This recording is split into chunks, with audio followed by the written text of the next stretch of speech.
It is time, Matt. But these tunes are just too strong.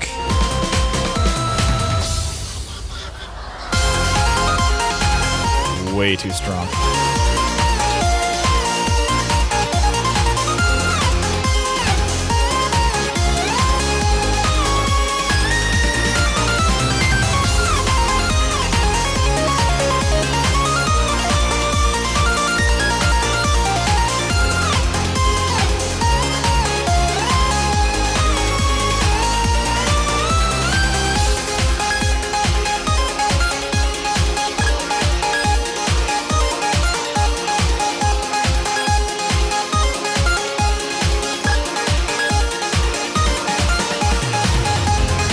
Damn. Tiasu. This is too good. You hear the classical influence and stuff too? It's so damn good. I love it. Alright. Just pull this back just a touch. My side chain isn't pumping quite so hard. Oh, man. So I'm back. And I haven't watched last week's VOD. I still haven't. Oh man. It's been recommended I don't. So, I don't know. We'll leave it at that, I guess. Matt was saying it might be worthwhile going over like last week's reels again at some point. I don't know. Maybe I will. It's not that important to me. We'll see. Give me a second here. That's better. All right. Mike was in a weird spot. It was blowing me around. Okay. So, yeah, I'm back. I was in New York for a week for a vacation, which was the first vacation I've taken since co-founding Power Up Audio 4+ years ago. So, thank you, Matt, despite it being an experience. Appreciate you holding it down, really do. It's not easy at all. Streaming is a beast, and I appreciate the effort in a big way. Oh man, yeah. New York was phenomenal, so damn good. I didn't have time for it. We're way too busy, but I went anyways. And now we're busy trying to gear up for E3 and ship games and prepare for summer games done quick and. Yeah, the list is growing as far as things we gotta get done, so doing our best. For any of you considering going to New York, the best thing, like probably the most unique experience I had in my life actually, was this event called, well I guess it's a show called Sleep No More, and some of you may have heard of this thing before, but it's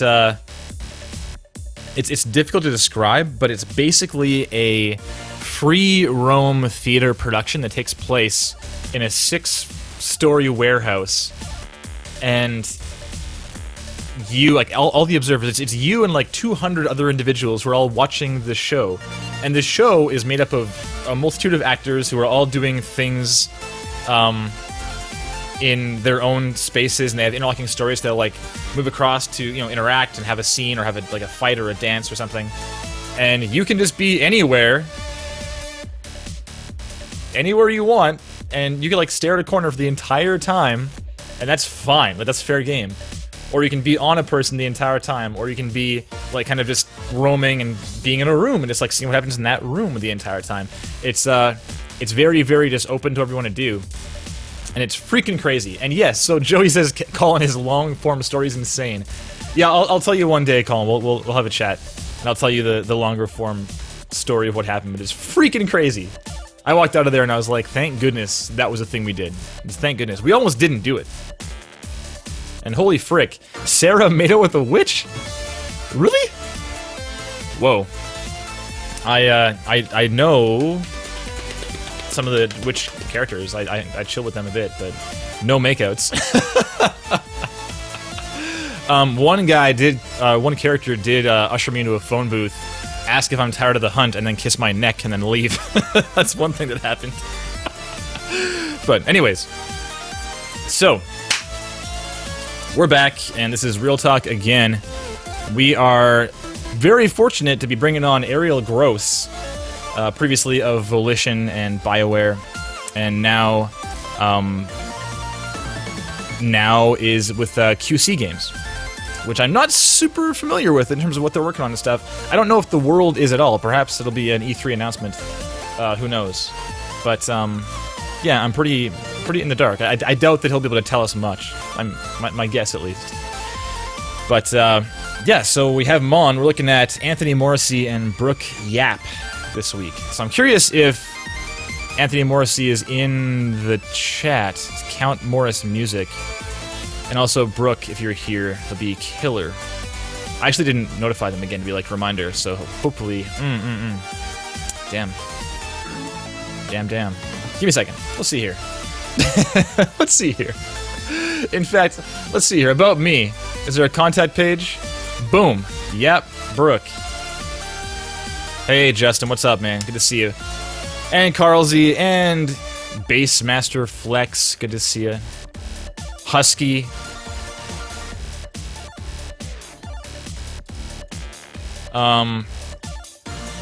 One sec here. Here we go.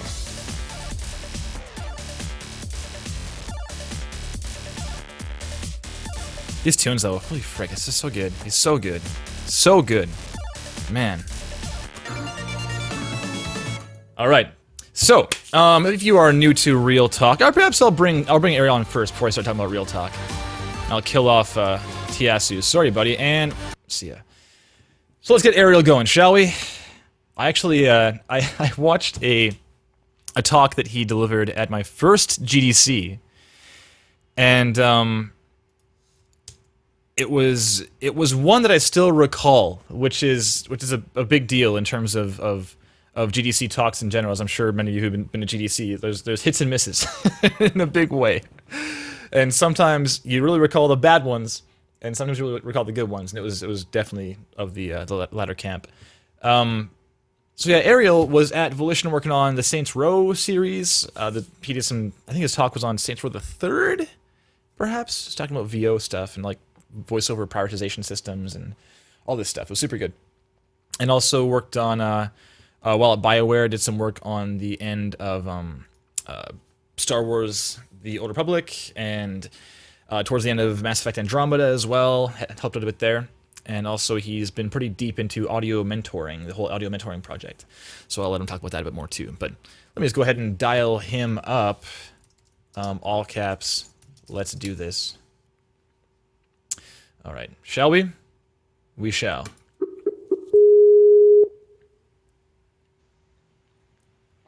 What up? Hey, man. Greetings.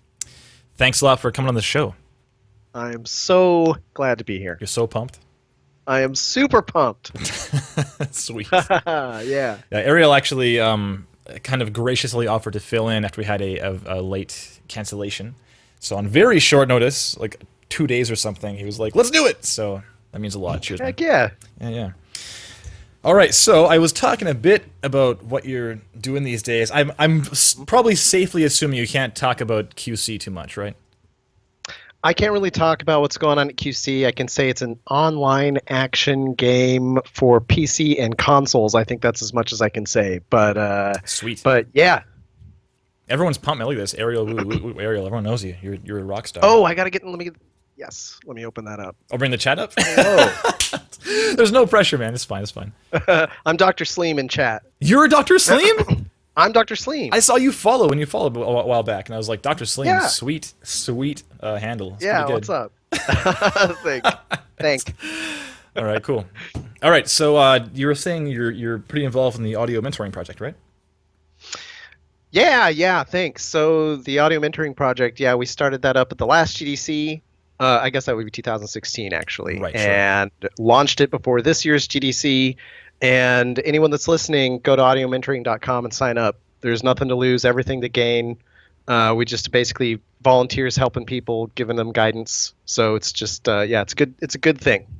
Mm-hmm. Yeah, just even with Dren doing the whole kind of informal, audio mentoring thing at GDC this year, just being somewhere and be like, show up, we'll chat or whatever, it was amazing. Actually, that's where I met Brooke Yap. She came to hang out at the round table that Jeff, my co-founder Jeff Tangsock, and I held 2 of those during the week. It was like Tuesday or Monday and Tuesday or something. for an Oh, cool. hour or two, and people just came out and talked about like how to do GDC right your first time because it's really scary and everything's happening all at once and you don't know where you should be spending your time or how you should be behaving and so forth. So talked about that and talked about like our company in terms of freelance, kind of what's worked for us, what has not worked, working with contractors and what's great in a contractor, what's not so great in a contractor, etc. So yeah, it's super fun and people seem to appreciate it. So it's fun. That's great. I gotta say, thanks for doing it, and thanks for doing this show. I mean, I know you're a modest dude, but man, this is mentoring. The real talk is mentoring. The fact that you're out there giving back, I mean, you're awesome. Thanks, man. Oh, yeah. It was just this weird kind of not weird idea, just sort of an idea we had because I mean Matthew Martinson and myself, right? And we've always wanted to do something like this at GDC or at Game SoundCon or something, and it just hasn't worked out yet. So hopefully this year it might happen. But I loved the Gang Audio Demo Derby. And I mean, Yes. like speaking totally transparently, like I haven't gotten much out of being in Gang apart from that Demo Derby. It's been kind of it seems like it's mostly geared towards like more kind of studio folks, but at least from my perspective. But the derby itself, I mean, the first year I went, I had no idea kind of how or where like my skill level and what I had to offer kind of laid in the full spectrum of all talent in the industry. And you did it? I did the derby, yeah, my first year. Dude, nice. So it was terrifying because my demo was like audio only, and it was some excerpts from that audio puzzle game I made called Phonopath, and the guy before me was audio only also, and it was like really rough. Like his feedback was brutal. Like Paul Lipson, Nice. fully Simon Cowell up on the stage, just like being like, "This is terrible," and here's why. And so I was just like shaking in my boots, and then I went, and they were like, "Yeah, cool," and that was the feedback. That was it. So that kind of cemented in my mind. I was like, "Well, I got to quit." I was like currently at another studio, and I was tired of it, and I'd kind of outgrown it. So I was like, "Well, I got to go." So that was that. So I mean, the demo derby was huge. And really, that whole GDC in general, like all the speakers, yourself included, that I saw there, were just like very like illuminating as far as where I could be at some point, as opposed to where I was, and I wasn't very happy. So yeah, I guess we're just trying to do more of that. Had a big impact on my personal career, so try and give that back a bit. So thanks a lot for saying so. You know what? It's super generous. Hey, cheers. Okay, well, I guess we can probably get going, right? Is that Yes. reasonable? All right. So Who is first? So okay, so let me just talk about Real Talk for a second first. So, for anybody in the chat who is somewhat new to Real Talk in general, this is a show that we put on every week, every Thursday at 4 p.m. PST. That is, if we can do it, or if we're around, or if somebody who is still around will do it for us. But basically, it's a stream on which we receive submitted demo reels and websites and such from up-and-coming, aspiring game audio professionals. And we take a look at them from an angle of these criteria, which I'll bring up on the stream right now. Here we go. We're looking at it from an angle of presentation, material selection, content quality, and distinction. Hey, Sean, been a while, man. Good to see you. So presentation, we're looking at a matter of kind of just in general, how are you presenting yourself on the internet to people who do not know you at all and are going in completely blind. And that includes your reel itself, like how it flows, the titling, if everything's accurate and if it's concise and thorough enough. Sometimes it's too much information. Making sure all your contact info is like readily available and easy to find and clear to see and is making it easy to contact you, all these kind of things. As well as just general layout stuff. Like we're not here to be a graphic design critique stream, but we'll definitely give our first impressions of your site and such. The material selection note is all about the content within your portfolio and within your reel and what that says about your current skill sets, your past work history, and your current ambitions. And that can say a lot about whether or not you'd be a good fit at a given company. For example, if you're looking to get it into a very sci-fi focused AAA studio, then showing your weird casino games and your like your casual games on mobile or like casino games in your reel are not really going to get that across. So ideally you want to kind of tailor things for the job you want, right? It's like dress for the job you want. It's the same concept. As far as content quality is concerned, we're simply saying, is this your work up to the industry standard of awesome? And if it is not, we'll try to let you know how you can fix that or at least better approach it. And for distinction, it's kind of a buzzword, but simply, are you standing out? And there's kind of a massive slew of individuals out there who probably want the same jobs you want. And if you aren't standing out at least a bit in some way, then you're going to be dead in the water right away. So we'll just try and the thing is, the distinction can come in a variety of flavors. It could be a really slick website, or it could be a particularly good reel, or kind of an interesting approach to the reel, or just something. If something grabs your attention and it is memorable, then perhaps the next time, if you don't get hired the first time around, maybe you reapply and they go like, oh yeah, that guy or that girl, like I totally recall them because of this reason, whatever that reason is. All right, so that should pretty much do it. We're looking at Brooke Yap, who has a full website and such, and then Anthony Morrissey has sent in a YouTube video of a reel. I think he's mostly focused in like making beats for producers and stuff, but he's looking to get into game audio, so we'll look at that too. Okay. All right, I'm hitting the link. All right, man. So let's go Brooke Yap first. Okay, so oh, this is cool. I'll just refresh this to make sure it should be big enough. Hello. And look at that. Oh, it draws the little arrow. I'll tell you what. So nice. Hi. Hey. That's a big hello. I like it. A huge hello. Scroll down, about me. Look at this animating page. Nice. So I make sounds for games. Yeah. My interest in sound design started while I was attending Berklee College of Music. I love video games, and when I learned I could make cool sounds for games, I knew it was what I wanted to do. In August 2016, I graduated from Berklee majoring in electronic production and design with a minor in audio design for video games. Cool. Okay, so she's a recent graduate. Oh, yeah, no, I guess that's like a year ago. Okay. Yeah, and then you've already been to GDC, Brooke, so good on you. Yeah, that's awesome. All right, so scrolling down some more, you have demo reel next. Scrolling some more, it's like a vertical page, I guess, and more videos at Vimeo. Oh, she's playing drums. Cool. Drum cover. Okay. Yo, smiling in a strong shirt. Very good. And then finally, email and LinkedIn and Twitter. Cool. I mean, everything's super concise. One thing that Matt and I often recommend is having your reel first, just as like a very, like, boom, this is the first thing, this is all you need to know. And coming from the kind of maybe blunt, maybe bleak perspective, or pessimistic, cynical perspective of people generally don't care who you are until they have a reason to. It's kind of... I mean, that's true. It's a bit mean, but it's kind of true. So, I mean, Matt's saying, get your reel in my face. Yeah, I'm inclined to agree. This is a great picture, and it's a great bio. It's very short and concise and says all it needs to say. But there's, like, nothing to lose by putting your demo reel before it. And that way it's just the first thing you see. It's just right there. Very small detail. I would totally agree with that. I mean, just get the thing that you want the person to click on. I'm sure you guys have talked about this like ad nauseum, but no, like the amount of time that people are going to spend on this is super tiny. Mm-hmm. So get the thing you want them to click at the very top. Agreed. Mm-hmm, mm-hmm. The John Elliott says, "Hi, I'm new here. What's up, John? Welcome on in. When you say game audio, you mean music as well as sound effects and design?" Yes, and voiceover as well. So game audio, I mean, we tend to focus on the sound design portion of things on this show in particular, but game audio as an umbrella definitely incorporates everything you're talking about there, yeah.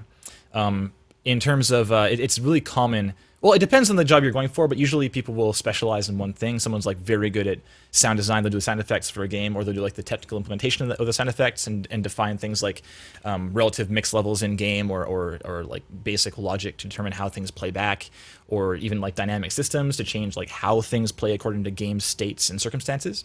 And for music, kind of the same thing can apply for technical stuff, but I mean, there's composers who are like, I make music for games, and that's their focus as well. And there are kind of the crazy powerhouses like Jeff Van Dyke who just do it all and do it all amazingly well. So it really depends on what you want to do and how much time you want to put into the various disciplines. All right, so in terms of the whole like putting demo reel first, small detail, but Brooke, probably worthwhile.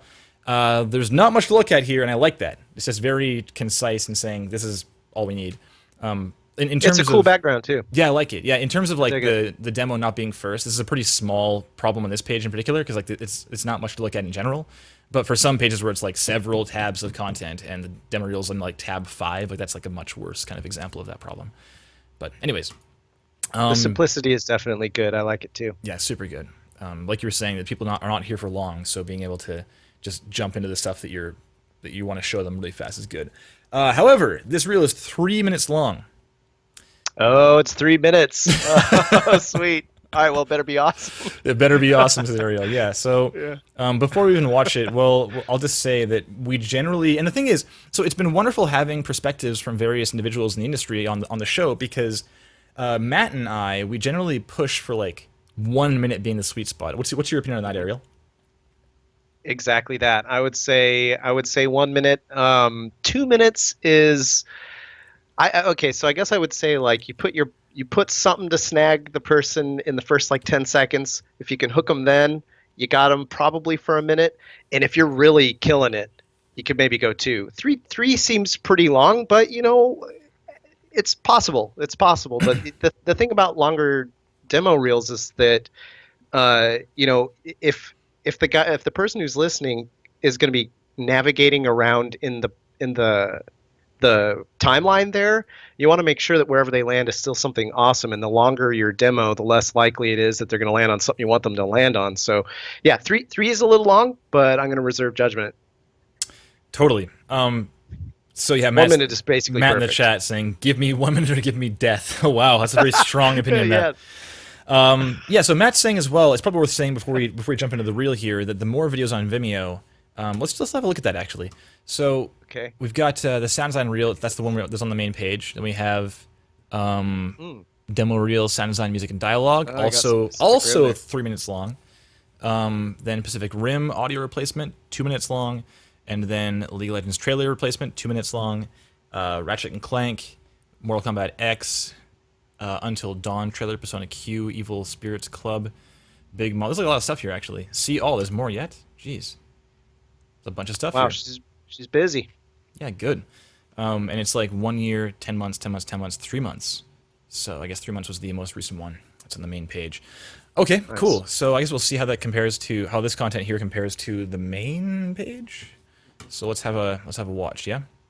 Okay. Oh, and by the way, I'm not sure you know this, Ariel, and I'll say this for the benefit of the chat as well. But if it gets to a point where I'm like, okay, you lost me, I will pause and tell you that I am now lost, and I would probably leave the page or skip ahead at least.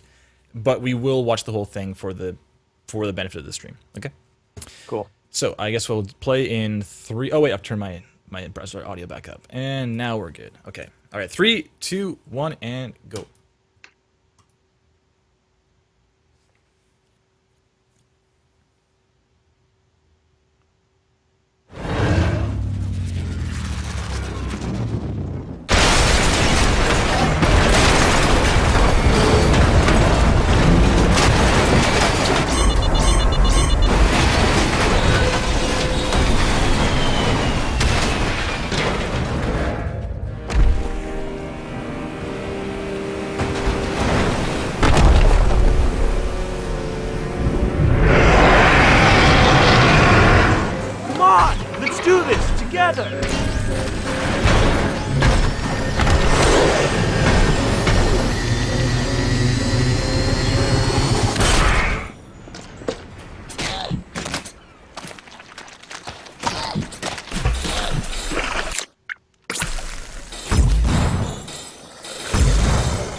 All right, I'm for sure skipping by now. It's like a minute in, but we'll keep watching the whole thing.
Was that it? Oh my god, okay. It just ended there. Alright, well, first and foremost, you're all good there, Ariel? Yeah. Oh man, here we go. Applause. Boom. That was a crazy ending to a reel. I have a lot of thoughts, but perhaps I'll let you speak first in your very first impressions. Yeah, okay. Well, that was good. That was pretty freaking good, man. I think I was pleasantly surprised. It was long, and I think I agree with you. Like there might have been a part there. If I was busy, I might be like and maybe kind of scrubbing around a little bit. But overall, I thought the content was pretty sweet, especially for someone who's kind of just coming out of college and stuff. I Totally, mean, yeah. I was impressed with the content. I think Brooke is maybe doing just herself just a tiny disservice for having it be long. But you know what though, I gotta say, like, I was pretty entertained. You know, it was a pretty good variety. Yeah. It wasn't painful by any stretch. No. Not even close. But it was too long. Like It was too long. You could yeah. easily cut all of those clips into a third of what they are and have a minute-long reel instead, and it would be fine. Like, it'd be completely fine. And, Brooke, keep in mind, so I want to say that this Vimeo, like, more videos link is kind of easy to miss. And I'm, like, way zoomed in right now, too. This is 100%, and it's, like, you could easily miss that little link there. But your page is, like, it's not crowded at all. It's really trimmed back as far as what you're showing. So you could for sure have some kind of layout of, here are the full pieces. So if you want to show, if you're proud of the work and you want to show longer clips on your site also, then put like a little kind of thumbnail thing there where I can click through and watch the like the long form versions of the very short snippets in the reel itself, right? And no That's one's a cool gonna idea. no one's gonna feel like, oh, this is like so crowded and busy. Like, no one will think that. Of course not. It'll be completely fine. And No, honestly, the way I'm looking at this thing, it's like the full size window that is here for this primary video. I mean, I feel like you could do like a fourth of that size and do like a tiling of maybe 4 below it or something like that. And you don't want to get it too clustery, but I mean, that was good content, and I would probably see more videos. And I think I agree. I think that the more videos, even at a minimum, maybe just make that font ginormous. Yeah. I think as long as you're still very clear that, I mean, perhaps have your demo reel up top, have you next, and then like portfolio after that, and that portfolio would have that tiling of videos like Ariel's talking about, and then it'll be very clear that the demo reel is the kind of encapsulation of who you are and what you have to offer a given studio or individual or whatever, and then once that's established, and they say, oh cool, and you hook them with your sweet short, super like fat trimmed reel, then they can look down and look into the long form versions of like the Ratchet and Clank thing, you know. Yeah. Yeah, I, a little more on that actually. If Brooke is listening, I'm guessing she is. There is a skill in trimming down your stuff, and it's actually a skill that will translate into game dev, which is being able to sort of prioritize your work. And again, like I'm still kind of smiling. I think that was she's good. Brooke, you're good. Yeah. Like, you're good at this. So I have some probably maybe a couple nitpicky things, but take some time and experiment with paring this thing down to maybe half the length. If you feel like you really can't cram it in, max go a minute 30 maybe, because you have so many great moments. I really think that by kind of taking the time to experiment with paring it down, that's still good experience. And the other thing I was going to say is, while it was in my head, was I didn't see exactly what the contribution was. I might need to watch it again, but I don't think I noticed Brooke saying what she did. I'm assuming that she did all the sound design. I also heard some VO and some music in there, and I'm not sure if that was also her. Yeah. I'm going to guess that it was, but I don't think I saw kind of usually it's a good practice to write like, here's what I did on this thing, even if it's just like a title card or something like that, or an overlay. Yeah, totally.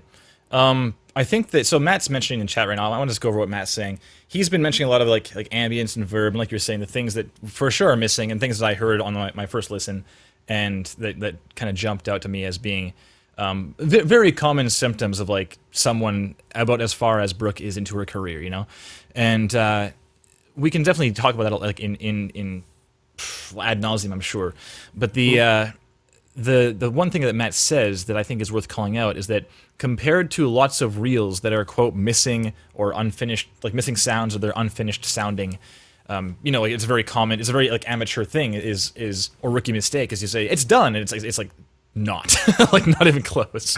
It's like 30% done and like that's being generous, you know. And that's really common. Like it's very common. I did it myself. I watch old redesigns I did when I was like a year into my first job, and they're terrible. Like they're just well, they're not terrible. It's just like what's there is pretty good, but it's just not done. Like not even close.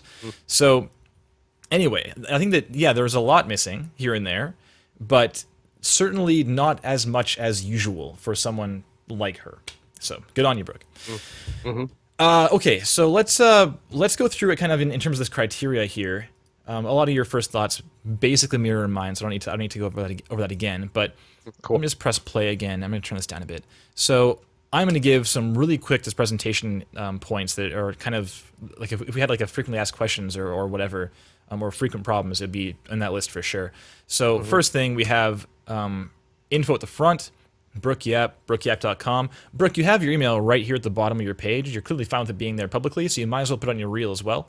It can't possibly hurt. And then have this same card at the end as well. Furthermore, your opening card is silent, and this is a sound reel. It is prime real estate. Yeah. It is prime real estate for putting cool stuff that is just sort of freestyle sound design. It can sound like whatever you want. You know, you can put anything there. And I mean, this comes up enough that I have like a freaking page on speed dial here, but like in terms of like having something that is playing at the beginning, it's like you can put anything you want. It doesn't even need to be a designed like motion graphics logo. You can just have anything, and it's gonna be fine. You even start the sound of the first clip during that shot. And it does two things. A, it doesn't have silence, and you utilize that space for good.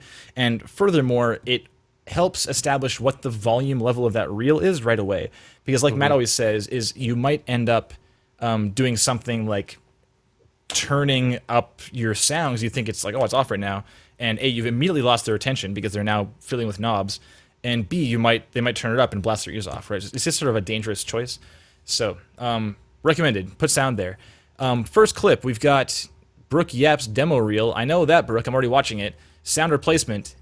Sure, the Brooke Yap's demo reel thing should probably be like what this clip is. And I see that in the Vimeo link, you've got like Pacific Rim redesign and stuff. That's fine.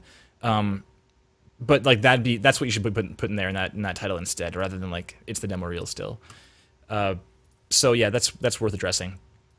And then okay, so on top of that. Once you have this in a good spot, you can probably move it up a bit too. It's a bit low, and progress bars risk overlapping it, but it's fine. Once you have that title and it's established, Ariel was saying, I don't know what you did, if it's like sound or music or VO or all of that. Make sure you say what it is you did very concisely. You are saying sound replacement, but we don't know what it is, you know. So do that too. And then once you have that, leave it up the entire time, because the thing is, if I skip back and I want to see what this thing was, I don't want to have to like search for the title, you know. It can't possibly hurt to leave the title up. So just leave it there, and that applies to all of these. That one note applies to all of these clips. Just do that, and it's kind of a courtesy as well to see who did the game, you know. So say like League of Legends, Riot, and then redesign. Can't hurt. And then the end totally caught me off guard because it just ended. It's like it sort of surprised me there. So, anyways, from a presentation standpoint. It's like, there's like a bunch of kind of seams to deal with there, but it's not bad. Flow-wise, I think the order of things is probably fine, but it's hard to tell what that flow might be like since it's so long, and I found my attention being lost, like my attention was like depleting during each clip, and it would like kind of be revitalized upon a new clip starting, and it would start going down again, you know. So it's pretty important to make sure flow is there. And like Ariel was saying too, in terms of being like trimming the fat, being really important in terms of game dev and being a team, being able to prioritize and such. The same thing goes for flow of video. Like if you can craft a story with this video and have it go from A to B to C to D to E and feel like it was a natural flow, that says a lot about you as a designer as well, and the kind of choices you'd be making in sound design. So, all right. And that one, what you just said about kind of telling a story with your demo, that is so key. It's super hard to do. But what I recall, without looking at it necessarily, scrubbing through it, but what I recall was it went kind of like gritty, realistic, cartoony, gritty, realistic, and then like kind of a super stylized, then gritty, realistic again. So maybe her thinking is sort of doing this kind of stylistic peaks and valleys or something like that. That's not the right term, but basically kind of like, going back and forth between styles. Yeah, sure. I think this is another good place to experiment because, like I would say to Brooke that she's got a bunch of great stuff here. And I glanced at the chat, and it's true that there are ways to improve this. I mean, there's always a way to improve it, but for what it is, I mean, I'm pretty impressed. But that to say, basically, you've got a good demo here. So now it's time to go in here, and I know it already feels probably polished. I'm trying to, put myself in her shoes. I'm guessing she's going, this feels pretty polished, and I think she's right if she's thinking that. But I would also say now it's on to like the meta polish, where you look at your clips and you go, all right, how do these transition between each other, and sort of, what is the last 5 seconds of this clip, and what is the first 5 seconds of the next clip, and how do I make that feel good? And some other things you can do actually is even maybe kind of blend it together. Like if you have nice transitions, or if they somehow seamlessly blend in from clip to clip, that can be cool. I think it's also a place to get creative, kind of like what you were saying, Kevin. We said, at the very top, doing a cool little, this is your time to do whatever the heck you want, with your logo. I think I've seen demos where people get creative when switching between demos, or between kind of like content. And so, it's cool to do a fade and do some kind of stylized thing there as well. It didn't flow poorly. Yeah. But I definitely recall it being kind of like jerking you around a little bit from kind of a realistic aesthetic to a more cartoony aesthetic to a more stylized, and so I would just toss that out there too, like for Brooke to take. She's probably had a little space from this thing. I think you said it was uploaded a few months ago. Mm-hmm. Take it, hit it again. Do some kind of meta mixing where you think like, well, what happens if you just take what if you put Mortal Kombat right after Pacific Rim? What happens if you cut out half of that, or whatever, and like just kind of remix it. Yeah. And I think she's onto something though, and I would also agree, like super mirror the comment of put that title plate or the title the card at the end, because it does end a little kind of on a kind of an awkward note, but yeah, all you got to do is toss that there, do another cool little transition sound of some sort, and it's pretty good to bookend it. So, anyways, good points. I brought this link up. I didn't actually show the stream. So this is Damien Shepard with his sound design stuff and music and so forth, and he did like the same kind of motion graphics to start each one, but designed them differently, and it's like it stands out. I mean, this is the one that stands out in my brain every time. And it's just really like, that's it. It's just done, and now we're into the reel. And it's a very small detail, but I mean, I'm a very details-oriented individual, and I know many others who are already established in the industry are as well. So it can't possibly hurt to do that kind of thing, Hey Zoe, what's up? So let's do a little chatting on the material selection, man. We kind of already have a bit of the whole like gritty, realistic into kind of cartoony, gamey into gritty into etc. So I guess we'll talk about what does this reel say to you in terms of what Brooke wants to be doing. Yeah, well, I mean, I guess I would say I walked away from it definitely feeling AAA. I mean, that at a sort of a high level, it's like this definitely tells me big company, kind of sound designer. I didn't get a sense of necessarily music, but I definitely caught some music in there. But ultimately, what this reel tells me is I want to work in a AAA dev. I want to be a sound designer, and I think it was pretty successful. I think, that what happens is, because I know I've been there too, where you're like, I'm maybe what she's thinking is, I'd love to work on any of these things. And there was a film bit too. I mean, that was Pacific Rim at the beginning, which also was really cool. Right. But I would say like, you go, well, I would work at any of these sorts of companies, and I'm gonna throw something else out there, and I'd be curious what you think, Kevin. Sure. But like, when it comes to sort of material selection, what about customizing, basically making essentially a custom reel for custom places, so it's like she's got all this material, and it's like, I wonder if what she's doing is she's going, well, I'm going to apply to Insomniac, and I'm going to put together these 3 super stylized ones, and then just have that be a more compact demo. Or I'm applying to, a fighting game company. I'm just going to have like these 3. Yeah, totally. I mean, it's like a bespoke kind of, demo reel for where you're applying. Oh, yeah. I mean, how like, what a way to stand out, right? I mean, you have, so I'll tell you. So are you familiar with this game I made called Phonopath? Do you know about this?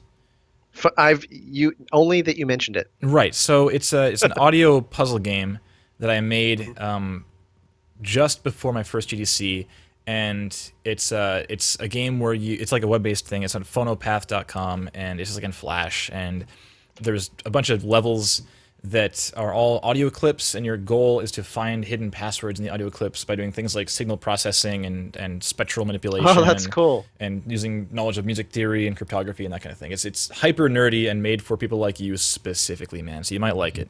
But, okay, awesome. So the reason I made this game, though, is to apply a Valve. Because nice. Valve does weird-ass stuff, and they kind of thrive on the unconventional. So I thought, well, I don't want to just do a bunch of redesigns and send it off and be like, pretty sweet, right? So I did that instead, and they were super impressed. I didn't get the job, but I met the then audio director at that first GDC, and he was like pumped. Like, he knew who I was instantly when I walked up to him. And nice. When he was like, "Oh, you made Phonopath," when he did that, that was like the highlight of my career. That he just knew. Cool. Like the lead at Valve was like, "I know who you are, and this is like, you made something worth remembering," So that was a very custom kind of real piece, I suppose, and it worked somewhat in that respect. I ended up just like making power up audio instead of trying again for Valve, but it was definitely made with them in mind for like a very specific purpose, right?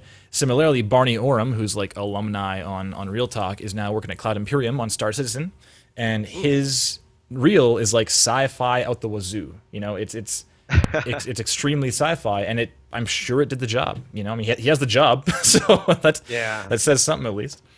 So I mean, when I the last time I was kind of cruising around for jobs, which was a long time ago, but I did something similar where basically I had my my web page basically like a template, and I would swap in and out the various things that I thought they'd want to see. It's kind of like a resume to me, where I do the same thing with my resume, where I'd be like, all right, I'm going to custom make my resume tailored to exactly the job description or the job listing. And I think she probably has enough content here to do that. If she's willing to put in a little extra effort, she could actually duplicate this page and basically be like, "Hello, Microsoft. I'm Brooke. Yeah, and do some custom stuff here, sure. and then have a custom clip." I know that's a lot of extra work, but it would be a little more personalized. But yeah, I mean, I think that one piece of, I think it was even Matt said this at some point in the past, but he was saying how you should treat looking for a job like as a job, and you should be like as a business, or if you're freelancing, like treat looking for work like as an investment of your time, right? Like, it is an investment. So it's not like it's a waste of time looking for work, because it's like, it's not money you're throwing at it, but it is your time, which is valuable. And the more time you're willing to invest, then the more you're probably going to get out of it, right? So if you want to invest that time and make custom pages for each developer you're applying to, I know that if I saw that and it was like, "Hello, Microsoft, here's a reel just for you," I'd be like, hell yeah, this is great, like instantly. Even if the sound like wasn't perfect, that approach would speak volumes, because it's not common. I'm just reading the chat too, and Matt has a great point though, which is that this is the sizzle reel. This is the public reel, and so I think she's real close. In fact, Brooke, I mean, I would say you're super close here. I mean, honestly, like I think you could definitely. I mean, take take this crit into mind for sure, and reflect on it. And also, again, I just want to emphasize, I agree. Like this is a good page. Like you're onto it. You've got this. Pare this thing down. But I also would say, I I wouldn't be shy necessarily using this to apply. Like if I had, let me put it this way, if I had received this demo, I'd definitely be like, yeah, I probably want to talk to Brooke. Yeah. Honestly, I'd probably be like, this is pretty freaking good. And you know, the fact that I didn't click this drum cover, I'm gonna assume it's good, but that tells me that she's got some musical sensibilities. That's cool. It's always nice to see a little bit of personality on it. Yeah. She's got a Twitter account. Yeah, man. I don't know. Yeah, sorry, I'm going way off topic. No, not at all. It's totally fine. That's how we do on Real Talk, man. No worries. Okay. I want to call it Colin Northway in the chat, though. Do you know Colin, Ariel? No. Colin's good stuff, man. He's an indie developer here in Vancouver. He worked on Nice. Incredipede and Fantastic Contraption and Oh, nice. and the old one as well as the new one for for VR for the Vive. Like it's shipped with the Vive, right? And he was saying, he's like, I get so many cold emails from sound designers, and if they put zero work into customizing it for me, I tend to spend zero work looking at their stuff. Yeah, it's very Nice. It's very true. I mean, it's the same thing for us. I mean, we get emails like via our contact form at powerupaudio.com, and it'll be like, let me just find one, man. Like, I'm sure I can find one in seconds. They're like, hey, I'm a composer, I'd like keep in touch. And it's like, yeah, cool. Like, that's great. But like that's it. Awesome. That's all you have for me. You know, nothing else. I gotta say the I feel like what can happen is especially if you're like right out of school, you're broke or debt or whatever, and you're going, well, I just need to like spam the planet. But that's I would plead to you, anyone out there that's thinking that way, that to stop thinking that way. You've really got to go for quality and not quantity with your applications too.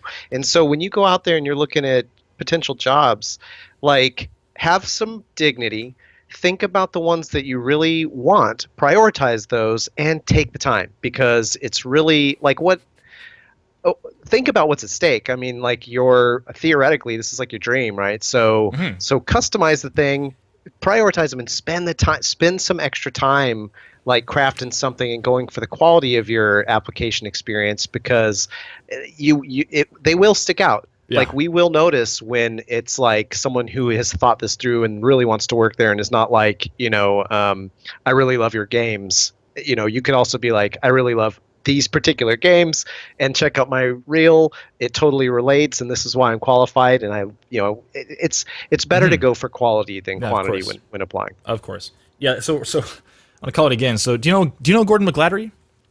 I know of him. I follow him on Twitter. I know that much. Shell in the Pit, right? Yeah. So he's here in Vancouver as well. He's a good pal of ours.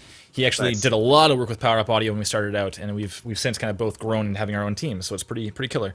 But he apparently got a cold email that was a zero effort email, and replied, "I've already put more effort into this reply than you seem to put into your original email." Like, that's so brutal. That's so brutal. Nice. But oh man. So Jeff, sorry, that's J McMillan Music in the chat. Jeff says, how do you find the time to do custom reels for every single place you apply to? I feel like my window of opportunity would slam shut before I finish. Well, keep in mind, Jeff, I think it's really important to realize this job, like this industry, rewards patience in a big way. And for example, for people who like at GDC, like at that roundtable that Jeff and I did at GDC this past March, it's really important that I think you shouldn't go into a GDC expecting to like land a contract. Because it's just not gonna happen.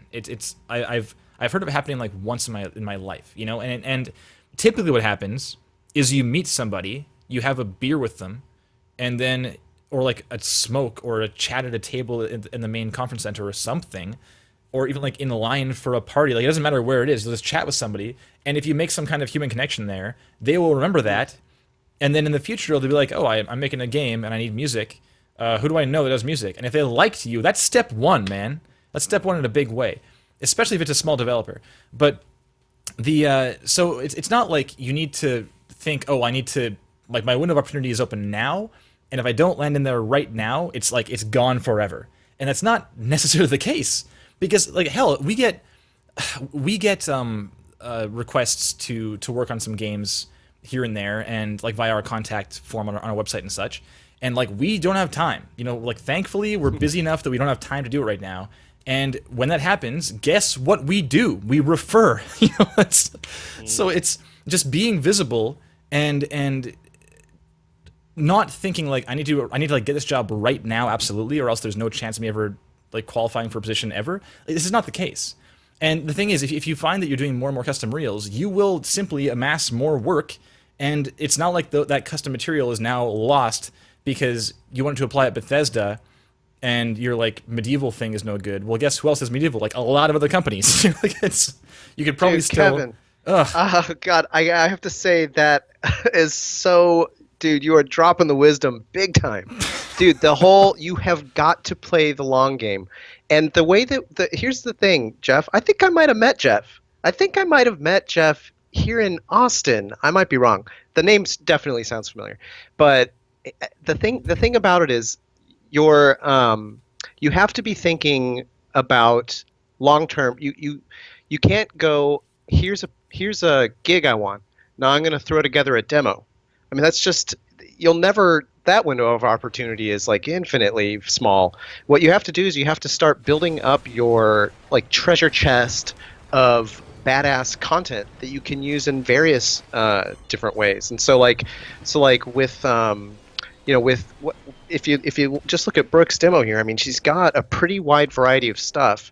Sure, maybe it could be improved, but honestly, like it's pretty darn good. She's definitely spent a lot of time on it. She's got like 5 or 6 different sound replacements in this one video. So what she's now able to do is make a custom video from that to take just the stylized ones, put them together, and maybe do a layer of polish, just kind of a sheen on top. Maybe take a day or something. That's pushing it. I mean, you should probably do it in a couple hours, and then duplicate this web page. I'm assuming this is a WordPress or something similarly simple to work with. You should just duplicate this thing and put that different link on there. And it's really smart, and it's really good advice that Kevin has given when he says essentially, you got to play the long game. And the other bit that was so critical is when you go out and network, it feels like the opposite of what you should be doing, but you go out and you don't even think about making deals or trying to necessarily sell yourself or whatever. What you want to do is you want to go out and you want to make friends. Because those friends, it's like what Kevin's saying, he's going to have overflow work someday. And by the way, you apply somewhere, you make a positive impression, you don't get the gig. Those people are going to, if they remember you and someone else comes to them and says, hey, I got an opening, do you know anyone? You want to be on that list. And that has served me super well. It's basically like, whether, for better or worse, when a position opens up kind of anywhere, the first thing most of us do is we go ask our most trusted colleagues, do you know anyone? Because we've got 100 friggin' resumes to go through, and we're like, can you please fast track this thing because we need someone quick? And then we go through that network first. And so you want to be that person that they say.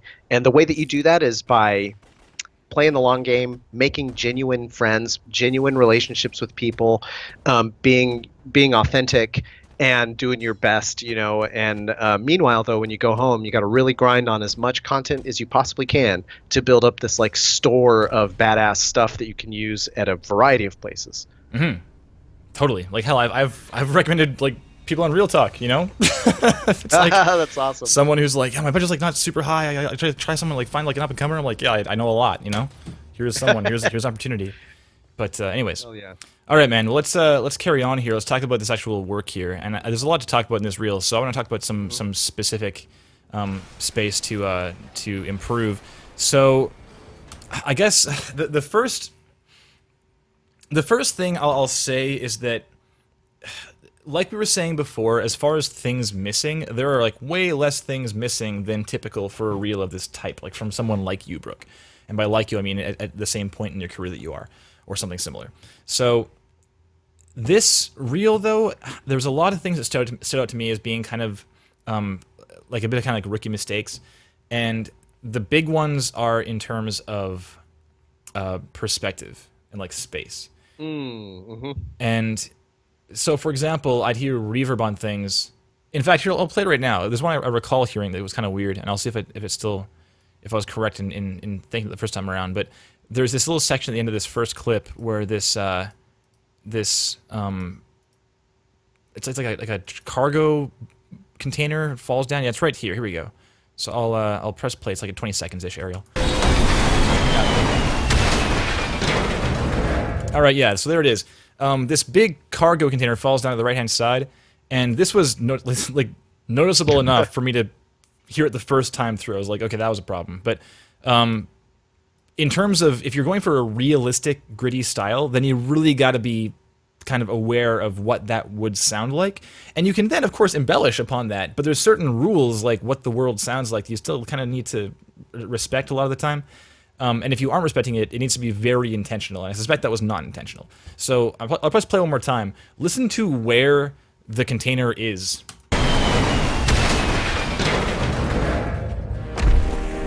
It's kind of all around you. It's like it hits the ground in the middle, and then like you hear this whoa, and the kind of the scraping and the reverberation of it, and it's almost like we're in the container, or like we're in a space and the container fell in front of us and it's like it bounced off the walls, right? That was a small thing I hit right away, and it kind of held true for a lot of things as well. Like even like the gun in this next section, when you're firing, it's kind of like and the is it here or is that gun now? Yes, that sound is also kind of all around you, but the other clips from or the other sounds you're using from the same character are not all around you. So it's kind of like if you're making choices of where things are, like in terms of dimension, and you're making stylistic choices to be kind of like cool and large about it, then that's maybe fine, like maybe, but at least it should be intentional. And I don't think this is. It doesn't come across as much, anyways. So those were some great tips. You know what? Actually, I didn't I didn't notice it, but now that you pointed out, I do. All of those things. Those are really good. Yeah, it's it definitely stood out to me the first time around. I know, Matt, you were calling out ambience and reverb as being a thing. Reverb is very crutch-like. You know, you think like, oh, it's missing something. And you like crank a reverb knob, and you're like, ah, it's sweet now. Like, well, maybe. it's probably just deceiving you into thinking it's sweet. But anyways, yeah, there's something else I wanted to say too. As far as on the Pacific Rim thing too, I would say. You know, it was not a terrible use of voice. It was not actually right. It was not actually bad. He goes, you know, I'm trying to find it. They say something. Hang on, I think it's this bit. Yeah, let's do this together. Right. It's you know what? Actually, it's not that bad. But I would say it's also not necessary. Actually, because I don't see, like, if I'm watching that thing, I'd be like, I mean, I guess if you were really hyper-focused in, you might see that his mouth is open or something like that, but you could probably drop the VO. Generally speaking, my advice is to, and this sounds maybe prohibitively hard or something, but it's like, if you're going to do VO, I would say you got to hire an actual voice actor, and maybe this was... but I would be a little critical of this voice acting. I would say either don't do it, or really you gotta have your voice actor recorded and feel like, oh hell yes, this is like an amazing voice actor. This is so pro. Yeah, Matt's otherwise you could just drop it. Yeah, Matt's strong opinion here is, and no VO is better than bad. I think VO. It was bad. Yeah, okay, I think it was bad. Yeah, you know. I fully think it was bad too. Actually, I heard it the first time. I was like, and so Matt says it pulled him out, and that's what happened to me as well. I was watching a reel, and then I was thinking, that VO sucked, and I was no longer watching a reel. It's a problem. Yeah, so I'd say drop it. It's safe to drop it in this one. In fact, skipping ahead a little bit, and I know we can talk about it later or whatever, but the VO, the thing that really stuck out for me from VO was in Mortal Kombat. It definitely sounded like a pitch down dude, and the thing is that you do the pitch down. You know, you pitch down the voice a little bit to make them sound kind of bigger or something like that. Again, I would say just don't even do it. And more sort of broadly, I would say the expectation from most hiring managers looking for sound design reel are not expecting VO or music. And so unless you're feeling really freaking confident about that, in fact, I would say that about the Pacific Rim bit as well. There was a scene when the creature is like, it's right after what we were talking about. He steps on the semi. There's like a horn stab there, which I would say it's not terrible again, but I would be like, just cut it and actually give yourself some space, do something else. I mean, it looks like there's plenty of other shit you could be doing there. There's water flying off his foot or something, and there's like rain. So I'd say just cut out the tunes, focus exclusively on sound, and because ultimately at the end of the day, you're probably not going for a composer gig. It's a good, valid skill to have that totally applies to sound design, having music sensibilities. But for your demo, I would say I feel pretty confident saying cut out all the music in the VO. Yeah. And don't feel bad about it. I mean, it's not like it was time not well spent for you in your growth, but really for the real, just sound. Yeah, and keep in mind too, if you're looking for a job, we're at this point probably making the safe assumption that you want a studio gig. Your job, if you were hired at said studio, would not be to like mix the final product because you're a junior position. It's going to be here's a piece, do the Foley or like do this something. It's going to be like compartmentalized, right? So, or at the very least, you will have someone over your shoulder saying, do this, like fix that. So you don't need to like demonstrate that you can do a full mix. It is like nice to perhaps, but not in a sound design reel.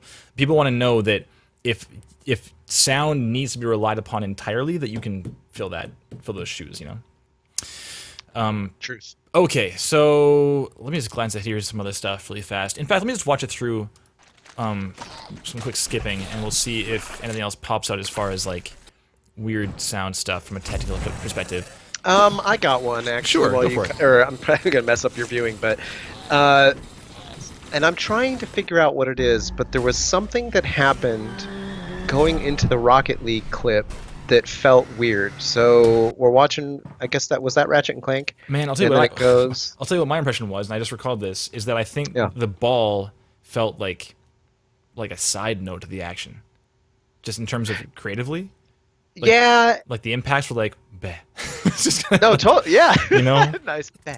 I think you're right. That is part of it, and there's just also something.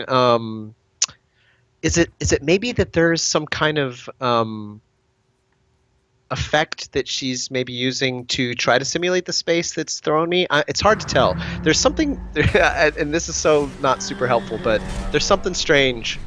Going from Ratchet and Clank to Rocket League. It might be that I'm used to what was going on in Ratchet and Clank.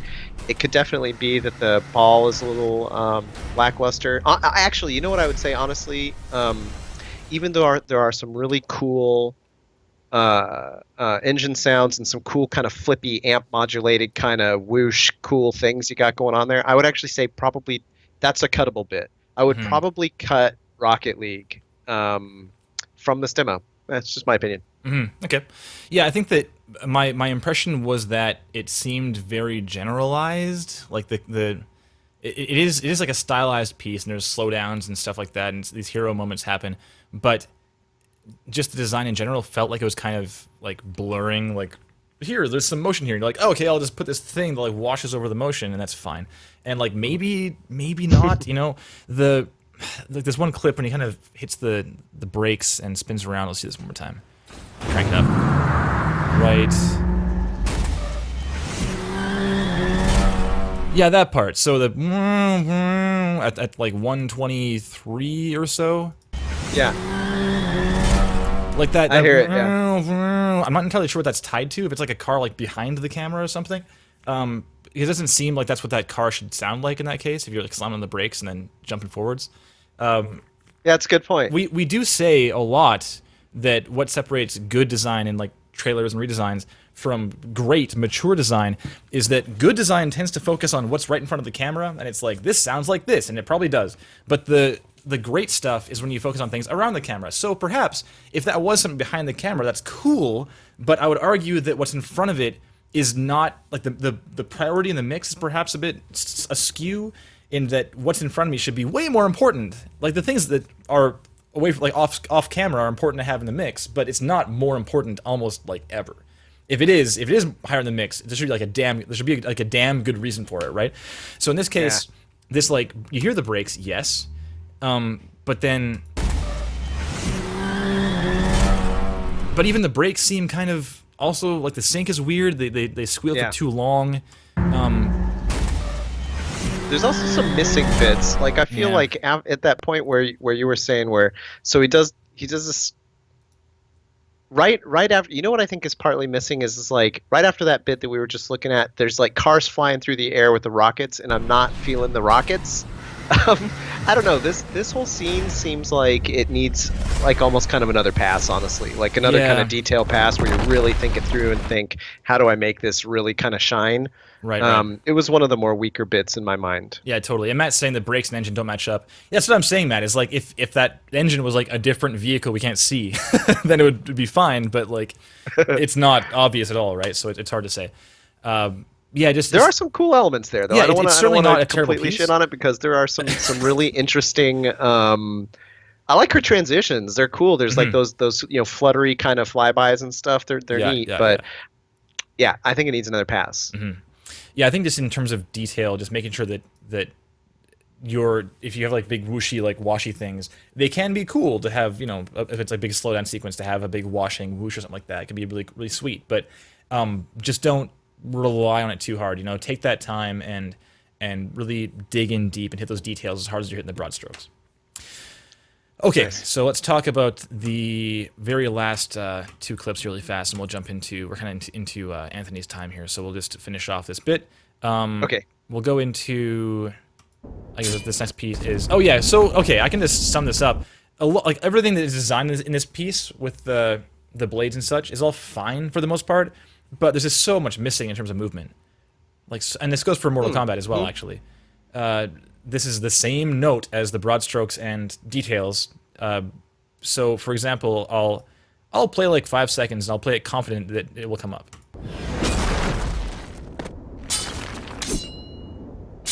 There we go. So this movement here, from distant to near, right here, that moves forwards, no sound. The roll, no sound. There's like a lot of kind of movement. You have like a, and we talk about this like pre-life a lot, and pre-life can apply to hearing things off camera before they come on camera, or hearing things before they're shown in picture. So something like that Dead Space trailer from a long time ago, and he's like flying through all the space debris. There's a great clip where it just goes to black, and then he's like getting into the chair like, to eject. And then it goes black, and then pops back in, and he's like flying through space, right? And that black is like prime real estate to put some sound in there because you can't see anything. So it's like, well, what's happening right now? You make sound design, you build up to the point where it's like eject and fire away. So that's like pretty like needs to be there, obvious pre-life. But you can do it everywhere else too, and that goes for things like this where he jumps forwards and slices away here. Right here, yeah, that vroom. So that shing, we have that shing, but there's nothing before it, and that's great. Like, that's a great spot to have like a. Or like a kind of thing into the strike, to kind of warn the listener there's sound coming. But it's definitely a very kind of subtle element, but it's also the kind of element that most people will not actively acknowledge. But it'll feel and sound so much better with all that additional kind of movement detail in there. I would also add to this bit, the blades are serviceable. And again, they don't sound bad, but I think she could do more with them. Actually, I feel like there's something. I tend to feel like, and I know that it's hard to get the source for this, but I hear a lot in a lot of reels. I hear a lot of sword, straight up sword. Yeah. Like the sound that I'm hearing here is definitely sword. And when you look at his weapons, it's like, Jesus, I actually don't recognize this character. But that's like some freaking, that's some mega shit right there. And he's got like, smoke trails and shit coming off of him. I think you could actually take some more creative risks on that. Yeah. And I think that like, he's got, he's like really ripping shit up too. And I feel like there was a spot where he kind of comes down on Rise.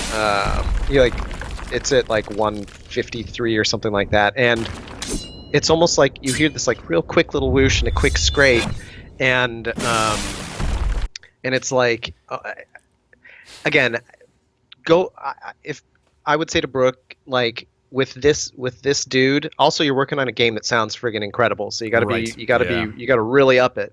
On this crazy shadow dude with the weird ass shield swords and shit, I would be like really do something. You can go for it here. Like this is a place where you could totally go for it. Take your sword sounds, layer some other stuff in there, get experimental with it, because this guy is like a weird monster guy, and there's cool that she did this cool little transition where it was like a shing shing shing, like when he's going in close on Rise or whatever with it, and that was pretty cool. But I don't know. Generally speaking, again, not bad, and I wouldn't be like that's a crying shame or something. But I would say Yeah. with the visuals,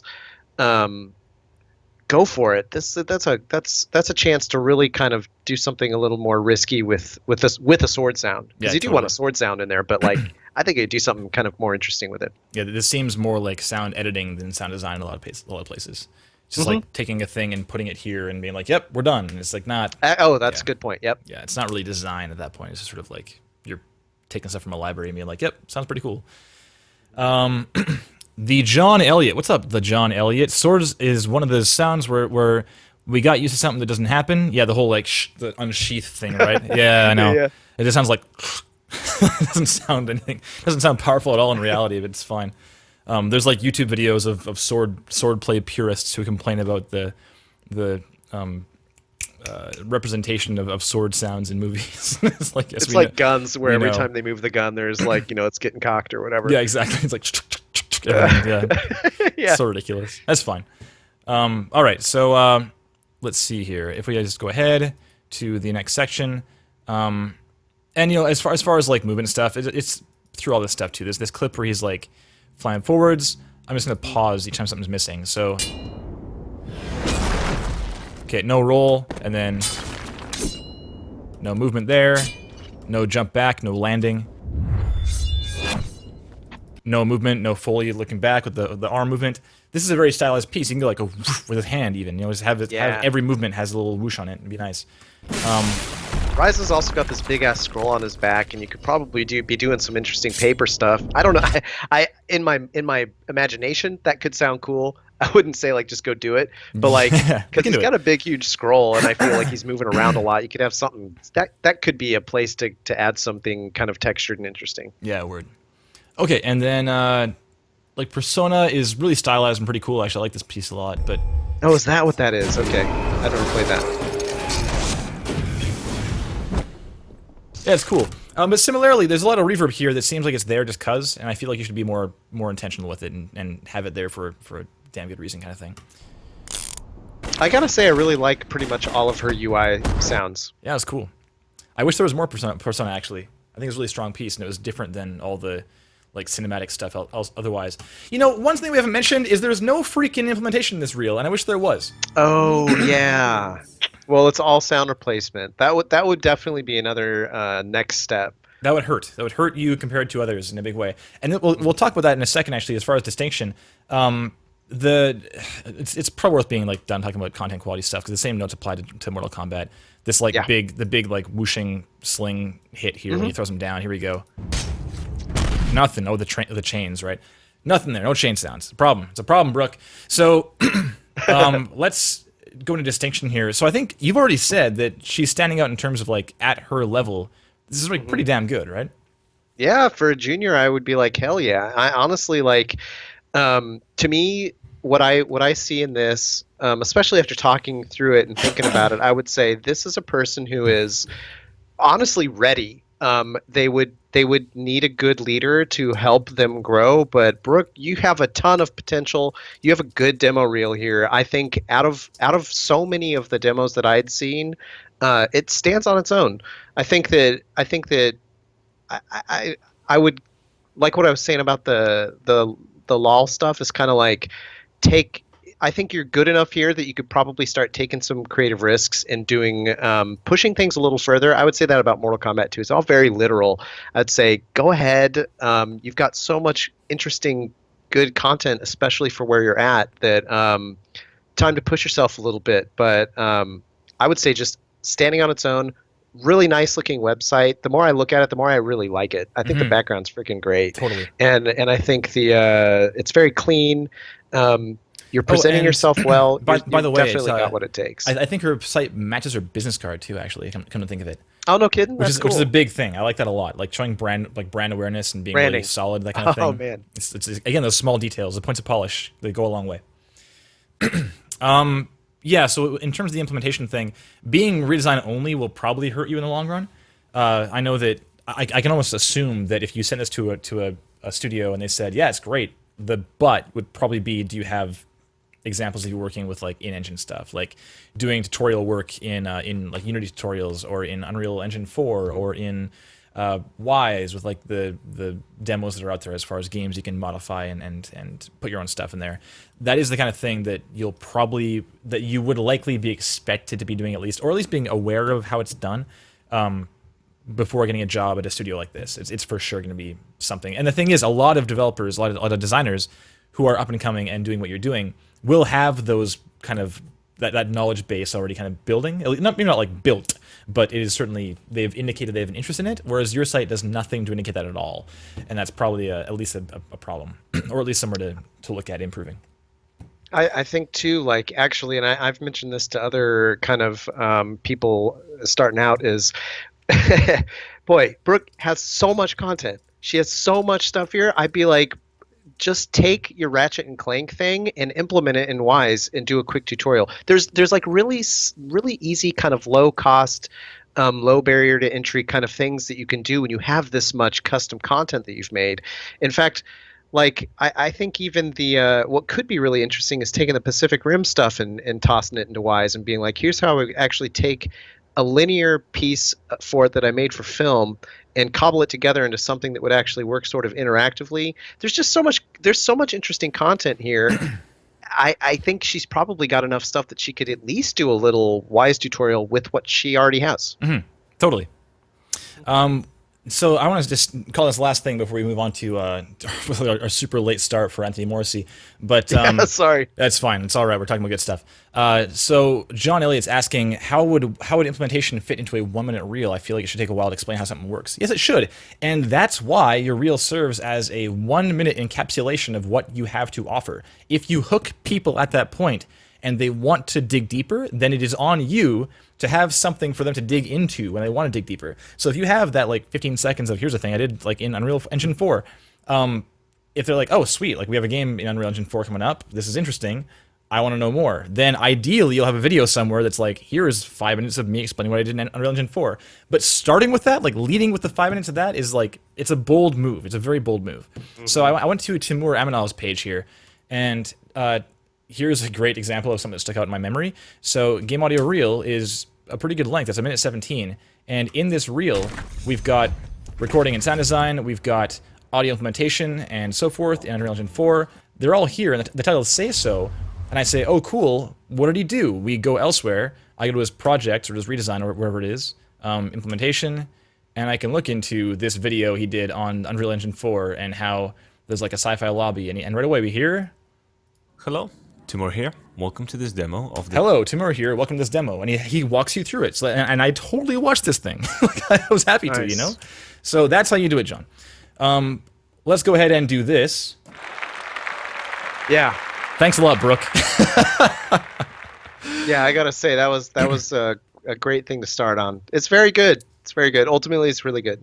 Yeah, killer. So I did want to leave a bit less time for Anthony than typical, because I know his reel is like not very real-like, and that we're going to talk about a lot of like very basic kind of like first steps into how to present yourself online as far as looking for a game audio gig, and it's not going to get nearly as in depth as Brooke. So I don't expect we'll spend much time on Anthony, unfortunately, but it's just how it goes, right?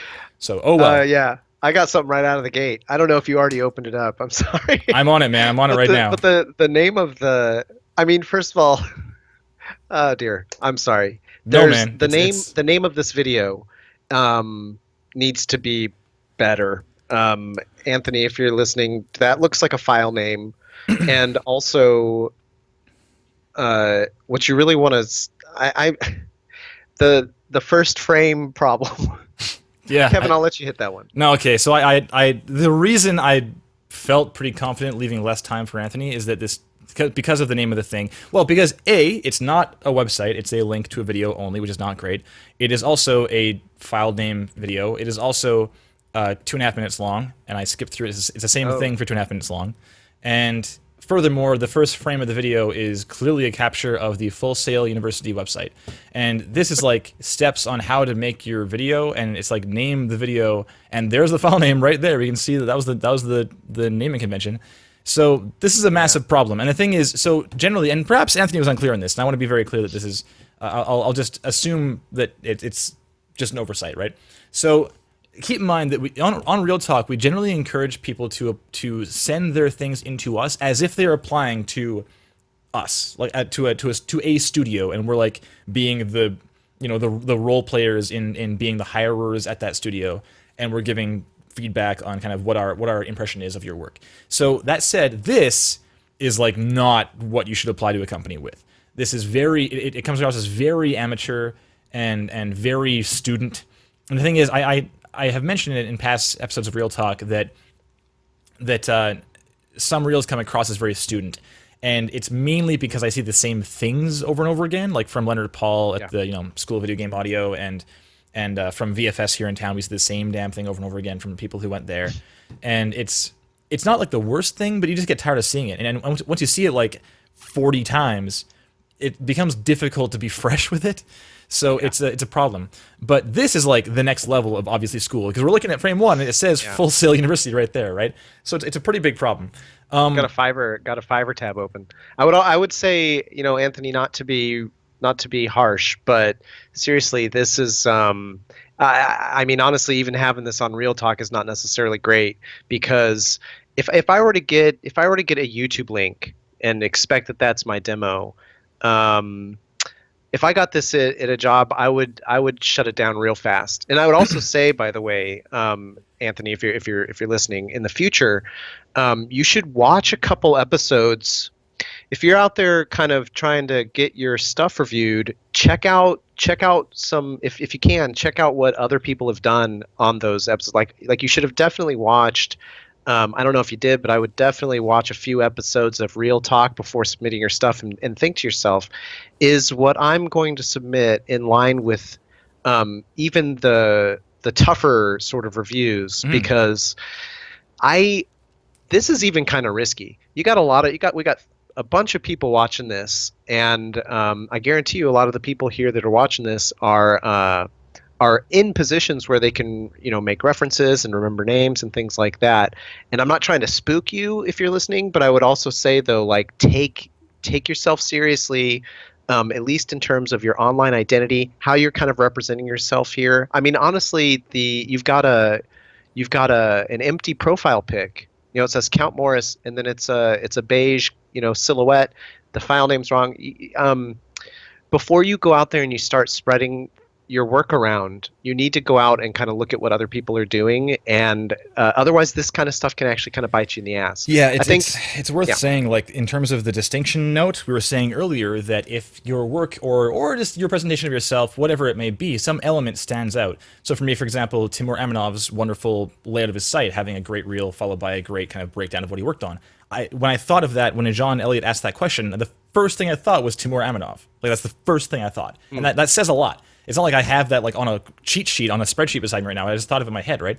And the thing is, when your stuff is good enough and it stands out in some way, people will remember that. And the thing is, the rule applies to the opposite end of the spectrum too. And that's kind of what Ariel's saying. Is if it stands out in a bad way, perhaps, then next time that name comes up, they'll be like, oh, yeah, I recall that guy, and here's why, and it won't be favorable, right? So it's a little bit scary. But Joey says, leave a comment. Oh no. Jeez. Yeah, he goes, how can you even contact him? Leave a comment. Yeah, man. Yeah, so, I'm sorry. No, I don't want to be insensitive, but on the other hand, it's like, man, Count Morris here, dude. This is you gotta take this a little more seriously. Go out and do some research before even applying to Real Talk or sites like this. You gotta really think it through, dude. And so I gotta say this. I don't even want to say it, but So while you were talking, Ariel, just out of curiosity, I saw this downloads window open, and I'm fairly certain these are all like pirated RARs of like sample kits and stuff. Download window. Oh shit! There's like I searched like the same files in Google, and sure enough, I have like a random .biz site that has over on the same left things. side. It says downloads. Dude, he's showing us downloads folder. All right, look. At this point, I would just say, if anyone else is watching this stuff, man, take some notes on this. You got to be real careful about that. Man, that's a bummer. That's a bummer. I want to just share an anecdote right now. Before we even I know I'm gonna watch this. I almost feel like this is fake. Like friends I've in the industry have like joked about making a fake persona and like applying to Real Talk as a joke, and like this. I similarly to Ariel, I don't want to be insensitive because when you're fresh out of school and you don't know any better, like how do you know that this is not kind of appropriate for a... I want to be compassionate too, but whoo boy. Yeah, it's pretty rough. I mean, the same thing with the Gang Audio Demo Derby. I joked about Paul Lipson being like the Simon Cowell on the stage and just tearing everyone up, and that I believe that actually, like that specific year of the Demo Derby. Created a lot of controversy because people were like, well, what the hell? Like, how am I supposed to know? So on the submission page for the Demo Derby, they started like putting kind of more specific criteria as like how to apply and what is expected of the reel or of the minute long, whatever the piece is. So I appreciate if perhaps you're just ignorant and didn't know what is best, but like Ariel's saying, research goes a long way. And like this is potentially incriminating, you know? Like this is kinda yeah. Man, it's like I'm looking right now like some URL that is that file name. Like I can see it right in front of me, right? And it's definitely some pirated thing. So that really sucks, man, that you're showing this here. And the thing is, I'm pretty sure that you also like sell your beats on some page. So if you're using like pirated sample kits to sell beats to producers, that's like really, really risky territory, man. Yeah. Extremely risky. Like we're basically uncool too. Yeah, it's super uncool, obviously, because I mean, we have peers in the industry who are making plugins and making sample kits and being field recorders and being extremely helpful to our position. So if we're going to be hoping to make a living, hopefully we can like support those who help us get there, right? But yeah, you know what? Wait, man. before we go into this one, I'm sorry, but let me just toss one more thing out here. I'm seeing, I don't know if you see this, but there's a related video here that is an Angry Bots game cap. I'm not sure why he wouldn't submit that. Also, though, when I look at that, it's also a window being captured with stuff in the background. Dude, Anthony, if you're listening, you gotta go out there and do some Googling about how to capture video and really kind of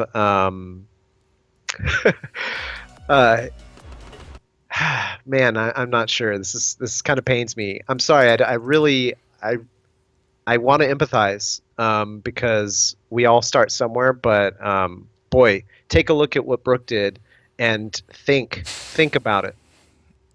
Do you want to watch this? Yeah, let's watch it. Okay, let's watch it.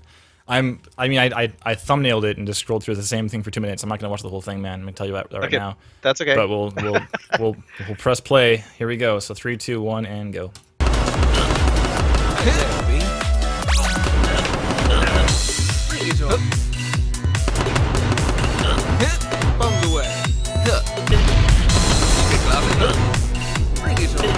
Yeah. Okay. So I'm now skipping, and I'll just skip a bit.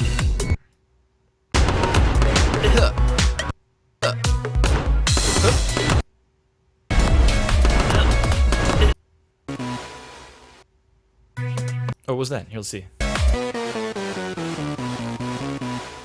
His mouse is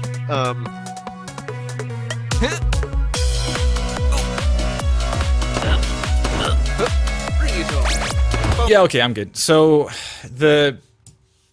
I mean, yeah, it's brutal, man. He's got you can see his mouse cursor yeah, I know. So So, okay, let's talk about sound for a second. I will talk about sound, sure. So, first off, let's just like, I mean, the recommendation Ariel said was like watch Real Talk and get an idea for that. We don't have anything like a basic guidelines tutorial document or anything out there. So I'll tell you, the reel should be about a minute long, and with titles at the front and back that say who you are, your website, contact info. Have a website is probably a good choice too, and then have titling on the things you did or the things that appear in your demo reel that say what your role was on that project or in this like design, like redesign piece or whatever it is. If you did sound design or music or implementation, if you're doing a sound design reel, maybe focus on sound design. Don't put music and VO in there. Also, we mentioned having bad VO is worse than no VO in a big way. This VO is not good. It's very just there to kind of fill the void, and it's not doing a great job. So get rid of it. It seems like you may have put the sounds in this project because there's like game states and stuff. You know, like you have game over and it plays a little game over sting. So even that's good, man. Like showing that you were in Unity or in whatever this was, and you it looks like it's Unity. I'm not sure actually, but it's in Wise. It looks like, at least in the folder I can see it there. So show that kind of thing, you know. So anyways, I as far as the sound goes, I would say